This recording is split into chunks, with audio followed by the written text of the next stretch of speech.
The first major film festival of the year is about to begin, and that's the Europa Film Festival. And it's my great pleasure to be speaking to the artistic director of Europa, Spiro Economopoulos. Spiro, welcome to Movie Metropolis again. Hello again in a different context. Nice to see you again. It is, and I must ask you, how have you found the transition from the Melbourne Queer Film Festival to Europa? It's been really exciting, actually. It's been fantastic to just delve into, a whole new body of film and work and kind of draw on, my experience. And I've really kind of enjoyed playing in this kind of new space and just exciting to kind of have access to a whole bunch of new films. So yeah, I've really liked it a lot. Oh, terrific. And of course, Europa, the focus is on European films, on new films, but there are some retrospectives and a curated section which we'll talk about at the moment. Were there any issues at all or challenges in finding the right films for the festival? Oh, look, I think, obviously when you're dealing with something as expansive as Europe and, all the different kind of countries, you've got a bigger pool to play with. And so it's sort of about, really kind of digging deep and kind of exploring the films that are out there. And there's a lot out there, but I think that's part of the excitement of it is those discoveries and kind of looking at what the festivals around the world are doing as well, and just kind of, yeah, just I think it's a real kind of journey of discovery. And for me, even when I was at MQFF, the biggest joy was at the end of it when I looked at the program. I was like, oh, that's what I did, like you don't know until it's all kind of all the pieces begin to kind of fit together, and it's always kind of a pleasant surprise when it all works. Absolutely, and you did a great job with MQFF, and it looks like you're doing a similar good job with Europa. And I should mention it's on February the 15th to March the 10th in Sydney at the Ritz Cinema, and in Melbourne at the Classic and Lido cinemas. And yep, and in Melbourne, actually, it's on for an extra day, so it's till March the 11th. So Melbourne gets a bonus. That extra day means a great deal. And in fact, March, and I think March 11th is actually Labor Day in Victoria. So there you That's go. that's that's correct. There we go. So if you haven't got any plans for your public holiday, come to the movies. Absolutely. And it looks like a terrific selection of films. And let's start talking about some of them. And Yeah. I noticed the opening night film, which I've already heard a great deal about from my Fipreschi sources, The Promised Land. Tell me more about programming that. Yeah, really fantastic film. It's by the director that made a Royal Affair. I don't know whether you've seen that film. Yep. It stars Mads Mikkelsen, who actually won the Best Actor at the European Film Awards for this particular role. It's based on a novel, and it's just a really fantastic story about this impoverished soldier who sets out to kind of conquer. It's set in 1775, the sort of harsh, uninhabitable sort of Danish heath, and he kind of comes to heads with one of the landowners there, and this kind of battle of wills sort of ensues. It's a really fantastic movie. It sounds great. And it's a Danish film. And so I'm certainly looking forward to seeing it. And Yeah, really wonderful. yeah, no, it sounds great. And as a contrast, always good to see Anthony Hopkins. And it looks like he's in a film that sounds really quite fascinating, Freud's Last Session. Yeah, this is actually it was based on a stage play, and this has been expanded out to a feature film, and it's about this sort of imagined kind of meeting and conversation between Freud and C.S. Lewis, and it sort of becomes this kind of philosophical discussion about their own beliefs or lack of about God, and very much actually beginning to draw on a lot of their own complicated relationships and significant relationships in their past that sort of have sort of shaped them. It's a really kind of fascinating film. Freud's daughter, sort of features quite heavily as a character in this as well. And it's kind of really interesting, the relationship they have. And as usual, Anthony Hopkins is sensational. And we should mention Matthew Good is the other lead actor in the Yes, film. he's Yeah. very very good in it. Yes. Yeah, excellent. All right. Now, a film by Bertrand Bonello, who I've seen some of his previous films, a film called The Beast. Yes, I love his movies actually, and this is a very exciting film. V Very loosely based on a Joseph Conrad novel called The Beast in the Jungle. If people don't know, Joseph Conrad wrote the original Heart of Darkness, which was made into Apocalypse Now. And this is this really interesting science fiction film about that's set in three very different timelines about like this kind of undisclosed future where human emotions are seen as being kind of problematic, I guess, and the way you purge them is to kind of go back in time and relive some of your most kind of significant relationships to kind of sort of pull those emotions away. And it becomes this very interesting kind of love story over different time periods. Yeah, really, really kind of fascinating film. Leah Seydoux, one of the great, I think, contemporary European actresses, is in it. And George McKay is also fantastic in it as well. It's a really fascinating film. Okay, another one to look forward to seeing. Now, one that I've noticed has just been nominated for the Oscar Best Yeah. International Film, as the Oscars call it, Io Yeah. Capitano. I've heard a great deal about. Yes, very excited about that. I have to admit, I was up at 1 in the morning waiting for those nominations to come out, and was quite thrilled when they mentioned Il Capitano, which is by an Italian filmmaker called Matteo Garrone, who made Gomorrah, which was it was his breakout film, I guess. And I think this is one of his best films, actually. Fantastic movie about a Senegalese teenager who decides to kind of make the arduous journey from his home to Italy to kind of start a new life. And it's a very perilous, dangerous, and at times very traumatic journey. And it's just a really exciting, powerful movie that I just think is really brilliant. And the lead kid in it is also quite fantastic. Sounds like another great film on the whole migrant experience and on Yeah. traversing cultures. Yeah. Absolutely, yeah, and I have to say that that is a theme that does come up quite a bit in the films that we are screening at Europe, and a lot of the films that I kind of came across when I was programming. It's something that's very much part of the fabric of Europe and their experience. Okay, interesting to hear that that's sort of a thematic part of the festival. Now, always like Polish cinema, and one that looks like quite an epic is The Peasants. Yes, again, this is by the filmmakers that did the really wonderful Loving Vincent. I don't know if you saw that, but Loving I did. Vincent again is a sort of rotoscope animation that recreates a lot of Vincent van Gogh's famous paintings, and this does a similar thing on drawing on a lot of 19th, 20th century Polish masters and painters, and it's based on a novel. And is about a kind of young woman, a free-spirited woman who is kind of in a small village, and a bit of a love triangle kind of ensues when she's sort of bequeathed to marry one of the older sort of patriarchs of the village, but she's actually in love with the son. So, drama. So you can just imagine. It's a really beautiful film, just absolutely gorgeous to watch. And I think the that kind of rotoscope animation is so vivid, and it kind of brings a lot of life to the story. Oh, it sounds great because Loving Vincent was so superb. So, yeah, I'm looking forward Absolutely. to seeing that. I notice you've got Yeah. two retrospectives, two great films, Godard's Contempt and Bertolucci's Conformist.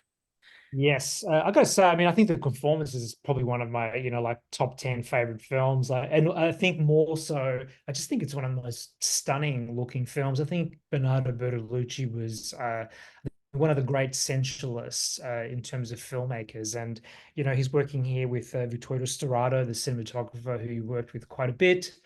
And the film, I'm really excited to see it again on the big screen, especially in this new 4K restoration. I think it's a really fascinating study of fascism and repressed desire and sexuality and sensuality. It's really amazing. And I think Contempt also is equally visually really incredible, and I'm very excited to see that on big screen. It's obviously by Jean-Luc Godard. And as an interesting little side note, the score for Contempt comes up in one of the films we're screening called And the Party Goes On, who kind of references it, Ah, which is by Georges Delarue is the composer, and it's really kind of funny how the influence of these kind of filmmakers are sort of talking to each other. how interesting. Talk more about that film you just mentioned. Yeah, that's by a filmmaker called Robert Guedin. I think is Guedin. Oh, good Ian. Yes, sorry, Yeah, thank you. Thank you. I love his Yeah, films. yeah, it's gorgeous, gorgeous filmmaker. I really adore his films as well. And this is a really lovely movie. It's set in this working class district of the old Marseille, and it's about this woman who's kind of, at the kind of political center of that town and the heart of that community. And it's very much about her, I guess, wanting to step away and kind of, like forge her own life and maybe give the reins over to another generation as well, so she can do, or can she do that? I think that's the kind of big question that sort of plays out in the film, but it's really lovely. And I think its sense of place in particular and community is something that's kind of really strong, sort of current in the film. Okay. Again, sounds great. And he's such a fascinating filmmaker who loves using his Marseille sort of life and connections and so on to That's what it springboard is. his films. Yeah, yeah, excellent. 100%. Yeah. Okay, now notice you've got a very interesting, considering Poor Things is still in cinemas and receiving so many Oscar nominations, a Yeah. Yorgos Lanthimos retrospective. Yeah, I mean, we sort of talked a little bit about the fact that, Poor Things was coming out, and obviously it was, I think, pretty clear that he was going to be winning a lot of awards for this and the Oscars as well. I think we thought it was, really time to kind of do like Hmm. a focus and a bit of a spotlight on him. He's one of the, I think, contempt in terms, we've got people like Goddard and Bertolucci in the program, and I think he's one of the great contemporary European masters who, right out of the gate from, Connecticut to Dogtooth, and moving forward has pretty much kind of dominated the awards circuit, and won, numerous awards. And his films are really incredible. Like they're just, he's a one Hmm. of a kind. He's an original, and he's a very exciting filmmaker. And, I always kind of, want to, I think he's come out of this really interesting kind of film scene in Greece as well, and sort of forged his own path. And there's no one like him. Absolutely right. I mean, films like The Lobster, Killing of a Sacred Deer, The Favourite, etc., is a really distinctive filmmaker. And I must mention with Dogtooth, I always love relaying this story. When I saw it at the Greek Film Festival in Melbourne, going back probably about 100 years now, but sounds but when I saw it programmed, it looks like it was only about 15 or 14 years ago. I was with an audience of Greeks in just wanting to see the latest Greek films, and I still remember a comment from a Greek cinema goer next to me saying, "What the hell is this stupid film all about?" That sounds like a classic Greek film compliment. I think probably something my mother would say, actually. And you know what? They probably really enjoyed the film at the end of it, I'd say as well. Well, we probably had a long discussion about it, so that's important. Films are there to be I would discussed. say, yeah. Wait till they see Poor Things. Oh, there you go. Yeah, well, yes. Although in some Yeah, respects, Poor Things is much more sedate yeah. compared to Dogtooth, but that's another story. Yeah, yeah, probably. I'd probably say, yeah, maybe Poor Things. I mean, it's such a wild story, but in some ways, maybe it's his most conventional kind of Hmm. film as well. When I say conventional, I use that in a very, very loose term. But Yes. yeah, yeah, really, Frankenstein's monster's journey.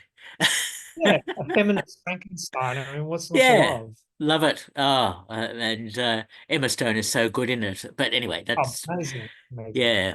Now, one film I have seen, only one really, it was at the Jewish Film Festival, a German film called Stella, A Life, which really quite impressed me. I'm glad you've programmed it. Yeah. Yeah, we kind of, obviously it was a big part of the Jewish Film Festival, and it was a film that we, wanted to give another chance to, and sort of have people to sort of discover. I think it's a really interesting story as well, and a really kind of complicated story also. And yeah, I think it's kind of a really interesting movie. So Yep, absolutely right. Now, just looking through some other films that sort of struck me, a film called The Hypnosis, which sounds quite bizarre. yes, the Hypnosis, which actually also stars one of the actors from I think it was like The Worst Person in the World. Yeah, that's right. Ah, So I don't know if you remember seeing that film, I which was do. great. It's a very kind of squirm-inducing Swedish comedy of manners, as such, about a couple who are developing an app that's sort of a woman's health app, and they go to this retreat for the weekend, and the female partner of the two of them decides that they want to quit smoking, and so they decide to undergo hypnosis. But what it does is unlock all these kind of very unusual kind of inhibitions. And so the whole weekend in this retreat becomes, I think the less said about it, the better, but Yeah. it's quite interesting. And it's very funny, actually, and very, I think it's very hard to kind of do awkward kind of comedy like that. But the filmmakers have a lot of fun with it. And the actors in particular have a lot of fun with it. I think it's a really interesting film that obviously her behavior, opens up a lot of questions about their relationship and just in general how people kind of deal with each other in sort of in social situations. Yeah, it was really fun. Sounds quite tantalizing. Another one to look forward to seeing. Yeah, yeah, totally. Yeah. Now, Kevin MacDonald is such an interesting documentary filmmaker. I still remember Catching the Void as being quite an amazing documentary. And I noticed you've programmed his latest film, High and Low, John Galliano. Yes, really, what a fantastic, fascinating documentary. I think for people who don't know too much about it, John Galliano was this, one of the big designers at Dior, and one of, considered one of the, most important fashion designers as well for that company. And he was caught on a video in 2011, I think it was, drunk and kind of pretty much off his head, kind of spewing all these really horrific anti-Semitic kind of slurs at a Parisian bar, and it kind of completely derailed his career. And the film's actually becomes like a really interesting movie, I guess, about how you come back from something like that. And obviously, it's a very pertinent kind of question that we all ask ourselves about, cancel culture and all that kind of stuff. And it's sort of about the nature of forgiveness and whether it's something you can move on from, and very thorny, very interesting questions. Hmm. And I have to admit, like John Galliano, who's interviewed quite a bit in the film, is kind of very, I guess, put under the spotlight and very candid about that whole experience, and is asked some really kind of difficult questions about that whole thing. And it's a really, really interesting movie. It has some fascinating talking heads kind of talking about him in it, like Kate Moss, Penelope Cruz, Charlize Theron. Yeah, it's a fascinating film. Okay, again, sounds great. Now, my eyes are always drawn to films that win Fipresci prizes, having been on some Fipresci juries previously. And I notice you've got an Italian film, which sounds really quite interesting, called An Endless Sunday. Yeah, Endless Sunday is I really was quite captivated by this film. It's about a group of teens kind of living on these sort of outskirts of Rome, and they're just kind of drifting aimlessly. The trio, there's a girl as well, has just found out that she's pregnant.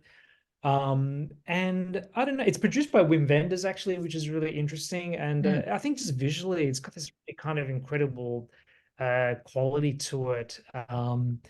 It just kind of really pulsates with a lot of energy. And I think the filmmaker is someone to watch. Basically, I think this is a very exciting movie, and yeah, I'm really looking forward to it's a debut feature, and really looking forward to seeing what this filmmaker is going to be doing in the future. Yeah, I love the diversity of themes and countries and films that are, of course, in Europa, and this again, it sounds so interesting. My eyes always also drawn to German films, and I noticed Tim Kloger has made a new film called The Universal Theory. Yes, very intriguing film. It's really beautifully shot. It's shot in black and white. It's kind of very noirish, I guess you could kind of call it.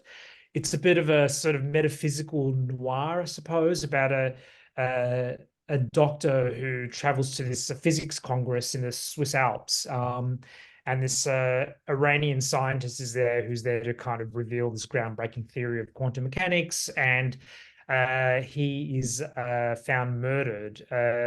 And this kind of mystery unfolds when he meets this young woman who's a jazz pianist there, and who seems to know him, even though he's never met her before. And, I think the less said about that, the better. And yeah, it's kind of a really interesting film, with a lot of metaphysical twists and turns. It's got a real Hitchcockian vibe to it as well. And it looks gorgeous. Okay, I love films with twists and turns, so that sounds that sounds terrific. And Yeah. yeah, and Carol Morley is a British director who I found quite interesting in with her films. And I notice you've got her latest film, Typist Artist Pirate King. Yeah, this is a really lovely movie. I guess about I guess you call them outsider artists, and who uh, is played by Monica Dolan, who's really fantastic in it, actually. And she is kind of talks her carer, who's played by Kelly MacDonald from Trainspotting, if people remember, to take her to what she thinks is like a retrospective exhibition of her work, and it kind of becomes this kind of really interesting kind of road movie journey into this kind of troubled artist kind of past as well, who's quite difficult also, and it's kind of a really interesting kind of buddy road movie, I suppose you can kind of call it. Okay.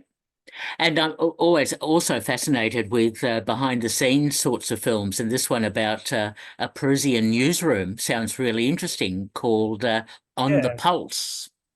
Yeah, we've got a couple of those in the festival, interesting enough. There's kind of one's a film one and one's a newspaper one. I think On the Pulse is just one of those really wonderful films that at the same time is celebrating the art of kind of, you know, investigative journalism, and it also lamenting, the changes that has happened within newsrooms, and the current kind of climate where that profession has been eroded and underappreciated. So I think it's a really wonderful kind of ode to that and to the energy of that newsroom. It's got a really great cast, and yeah, I think it's sort of yeah, I think it's kind of a really interesting movie. And the director themselves, I think, draws a lot on their background when they were a news camera person. So I think that they really kind of capture an authenticity to the story. Uh-huh. You referenced also another film behind the scenes. Is it about filmmaking or something like that? Yes. Yeah, it's called Making of, which is by Ah, Cedric Kahn, actually. Cedric Hahn. Yes, and that is a really, really fun movie about a well-known French filmmaker who's making this movie about these workers who are fighting to protect this factory they're working on. And it's about kind of, them kind of trying to unionize and striking. And behind the scenes, there's this similar thing that's kind of playing out in terms of the behind the scene machinations of this film getting made, and filmmakers having to kind of compromise the vision to kind of meet the studio demands, and that kind of dichotomy between commerce and art. And it's a lot of fun, and it's kind of a really interesting film, I think. I enjoyed it a lot. Okay. And one other I will mention, and then I'll hand over to you, is a French film and starring Virginie Efira, who is such a terrific French actress, and Melville Poupeau, who is getting a special award by the French Film Academy. Tell me about Just the Two of Us. Yeah, just the two of us is, yeah. It deals with a very, I guess, very serious subject matter, domestic kind of abuse. But it has this kind of very interesting kind of quality to it. It's very Hitchcockian, actually. Again, I'd have to sort of throw that term out. There's an element to it about this woman who, meets this man who's just too good to be true, and then slowly begin to realize that this kind of very controlling grip that he begins to kind of tighten on her. And sort of begins to kind of gaslight and sort of really control her by isolating her, from her family and friends. But as I said, it's got this incredible visual quality to it and Hitchcockian sort of feeling and atmosphere. So it plays this very, I guess, serious domestic drama, like a sort of a thriller in some ways. It does have that kind of element to it. It's a really fascinating movie. How interesting. It sounds like a similar role Melville Poupeau had in Woody Allen's film Coup de Chance. Oh, right. Okay. I haven't seen that yet, actually. That'll be Ah, interesting. yeah, there's some crossover there. 47 films in Europa Film Festival, so there's so much there to savor and enjoy. Are there any other films we haven't discussed so far that you would like to mention, Spiro? I mean, it's always hard picking films out because you love all the movies you Of program. But I got to course. say, in particular, I was very taken by a film called Blaga's Lesson from Bulgaria, Ah, and it's this really gripping thriller drama about an elderly, recently retired widow teacher who is caught in a phone scam, and she's basically kind of robbed of all this money that she'd been saving to pay for her husband's grave. And she sort of begins to tumble down this very dark path of, trying to getting money back by engaging with these scammers, and it becomes this incredibly tense moral miasma of her trying to well, failing to, kind of do the right thing, and sort of finding herself in this really sort of, this kind of criminal underworld. It's really a really fantastic film, actually. And the lead actress won the Carlovari Best Actress award for the film. She was kind of a well-known TV and film actress who hadn't really been in anything for a very long time. And this was, she kind of got drawn back to do this role in this film. Fantastic. I really loved it. okay. Again, sounds terrific. So February 15th to March 11th is the Europa Film Festival on at the Ritz Classic and Lido Cinemas, Sydney and Melbourne. And the best way for people to get tickets, would it be through the website, europafilmfestival.com.au? Yes, absolutely. I recommend everyone going online and starting to book their tickets. And obviously, I don't know when this is going to air, but this weekend we have a like a media preview. Well, it's a program launch screening of Il Capitano. So if you don't see it at the festival, you can get an early sneak of it this Sunday. Oh, okay, okay.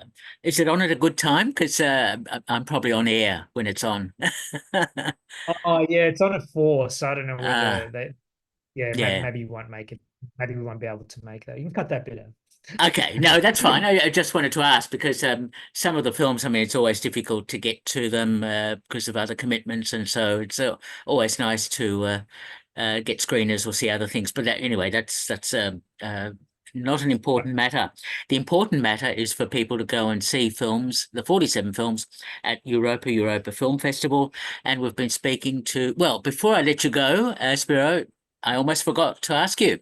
Apart from what's at Europa, what else have you seen that impressed you? Well, actually, today I went to see The Holdovers, Alexander Payne's new film, which obviously is being nominated for an Oscar for Best Film, and I just thought that was really wonderful, very gentle. It's got it really kind of captures this amazing kind of 70s film sort of vibe to it. It has that kind of feeling to it, and it's nice seeing a film that's so kind of character based as well, and. Now that I've seen it, I can see what all the hype is about the performances in it as well, particularly Paul Giamatti and Divine Joy Randolph as well, who's sensational, actually. Yeah, I adored it. It's a really lovely film. Fully agree with you. Dominic Sessa too is the gawky teenager Oh, who cool. is fantastic as well. It's Yeah, I think it's his first role as well, I think maybe, yes, yeah. yes. The script by David Hemmingson is just absolutely superb. It's Yeah, yeah. Okay. Absolutely. We're on the same page on that film. The Holdovers, great film. And great yeah. films at Europa Film Festival. We've been speaking to the artistic director of Europa Film Festival, Spiro Economopoulos. Spiro, thank you so much for talking with me. Thank you so much. I really enjoyed being on the show. Appreciate that. All the best. Bye bye. Bye.